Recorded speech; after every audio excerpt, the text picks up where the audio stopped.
medicine.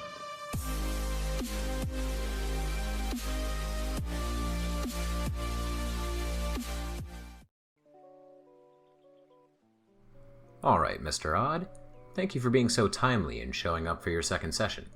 I see you've already checked my office for bugs again, but I assure you there's nothing there. Now, today I think we should get to the root of all this paranoia, don't you? I think we should start trying to figure out why you believe that. In the 1980s, President Ronald Reagan gave a series of speeches basically saying that people of the Earth would unite if faced by an out-of-this-world alien threat. Okay then. Just jumping straight into it, huh? Hey, Skyline. I remember that movie. It was bad.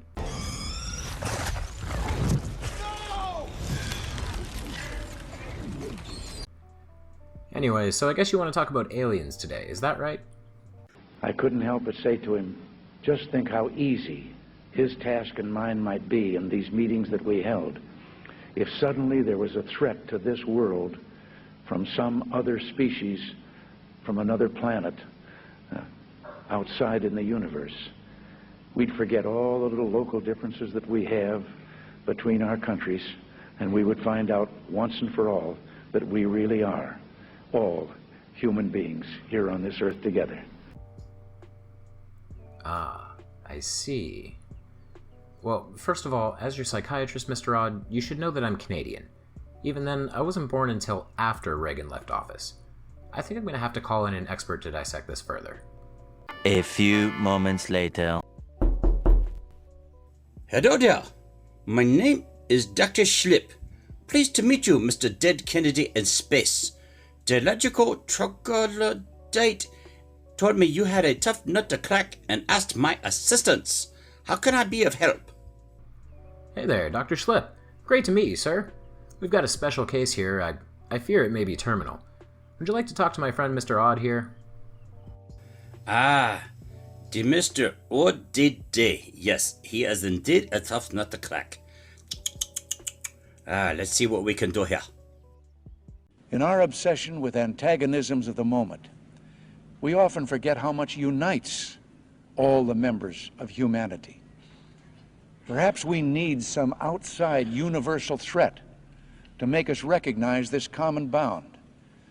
I occasionally think how quickly our differences worldwide would vanish if we were facing an alien threat from outside this world. Obviously, the President Reagan was being slightly tongue-in-cheek. He was working in a time during what was known as the Cold War, where we had over 50 years of potential nuclear war. A lot of the world's governments and the civilian population were on edge. No one was working together in peace and harmony, and at times, even the allies had a hard time deciding what direction to take. So, dear Mr. Reagan used a little bit of humor to illustrate how difficult it could be for world governments to work together in peace. At the time, nobody knew exactly what he meant, but they thought that he meant well. It wasn't until the 1990s when George H.W. Bush started to push the New World Order to the public that people began to understand the unity that Ronald Reagan spoke about. Out of these troubled times, our fifth objective, a new world order, can emerge. We have before us the opportunity to forge for ourselves and for future generations a new world order. When we are successful, and we will be, we have a real chance at this new world order. Oh, no, you silly man, Mr. ODD. President George Bush Sr. was not talking about a new world order as in a one world government to control the masses through nefarious purposes. No, not at all. The phrase New World Order had been in use since 1782, when the Great Seal of the United States was first introduced. In that case, in 1782, the phrase New World Order had been used to describe the new Democratic Republican government of the fledgling United States. At that time, the world governments were controlled by either the monarchy, a single king or queen, or the very rich.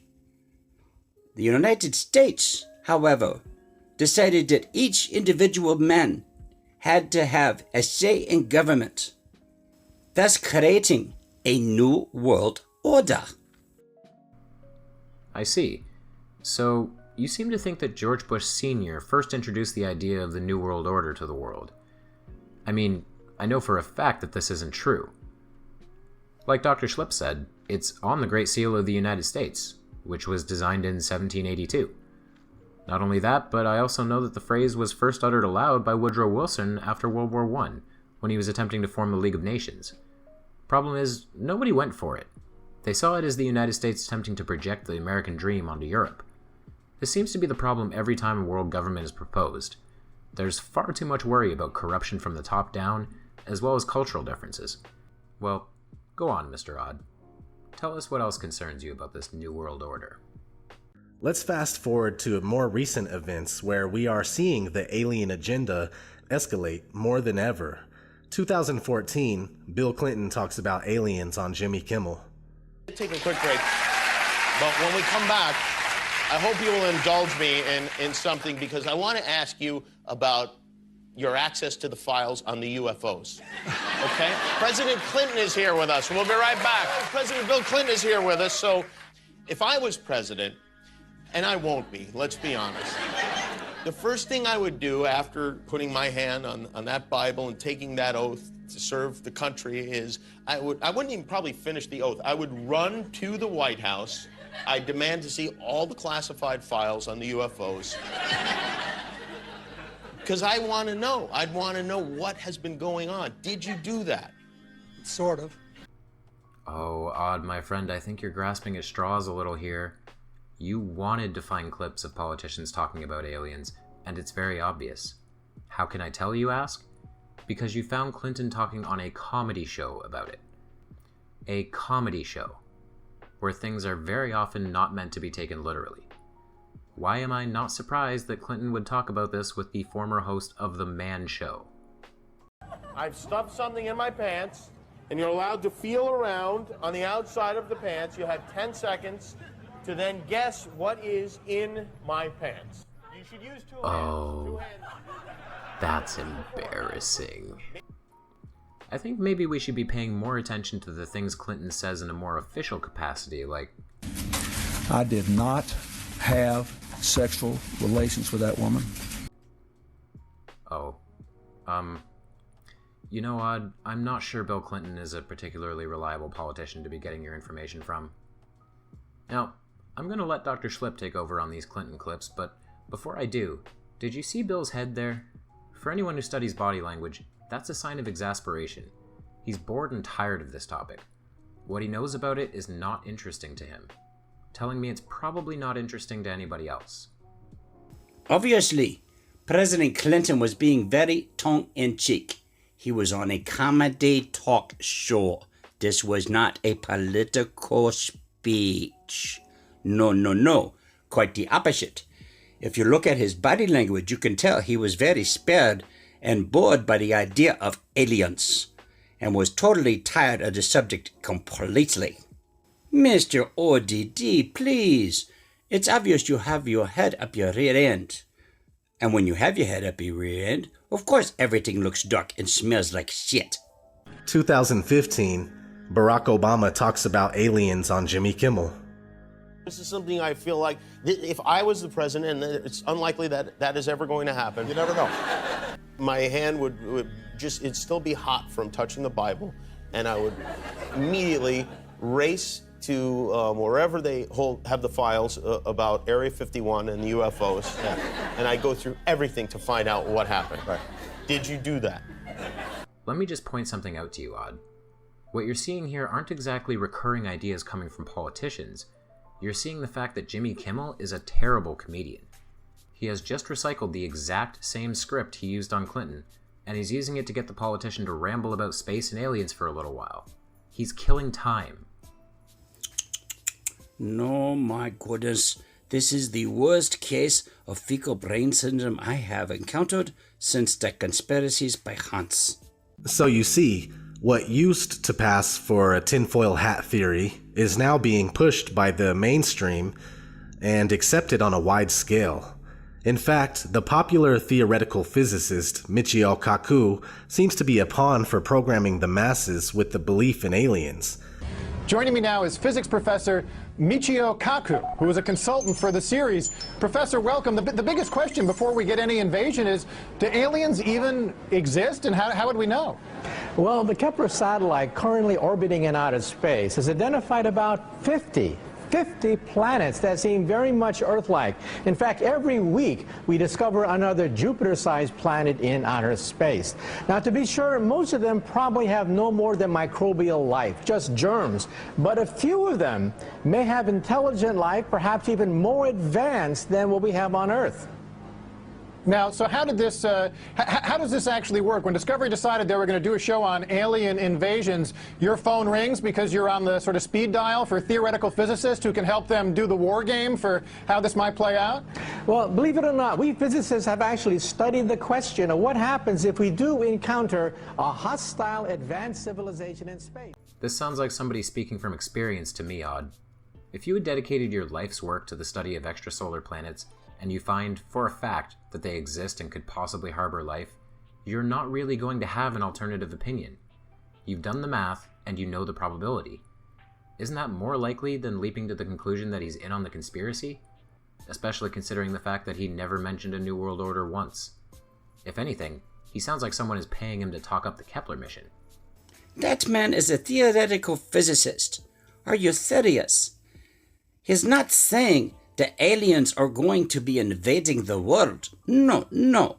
At the time he was talking, exoplanets had been discovered for the first time by astronomers, and the possibility of finding extraterrestrial life or even intelligent life somewhere outside of this planet was inspiring everybody's imagination. Whenever a mainstream scientist says anything about anything, there are millions upon millions of people willing to form their belief system around the statements of that scientist. So here we are in 2016, and when you look at any online poll as to whether aliens exist or not, the belief in aliens always wins by more than half. So we have passed the tipping point for critical mass, which perfectly sets the stage for a Project Bluebeam fake alien invasion. Even though what we call outer space is not what we think it is, and we have never been to the moon or past low Earth orbit for that matter, NASA admits this on numerous occasions while you're not even paying attention.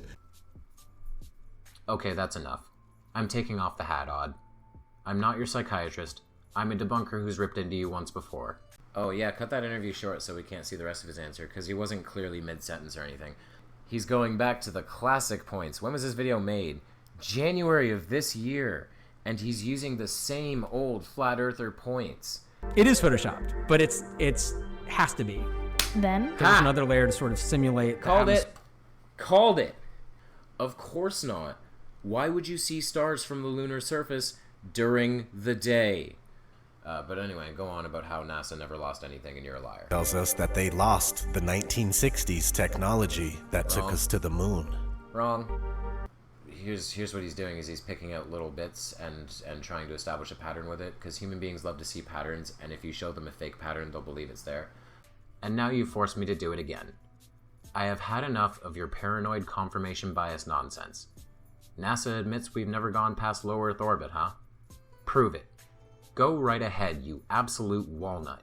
NASA's next spacecraft, already being built and tested across America, will do those things and more.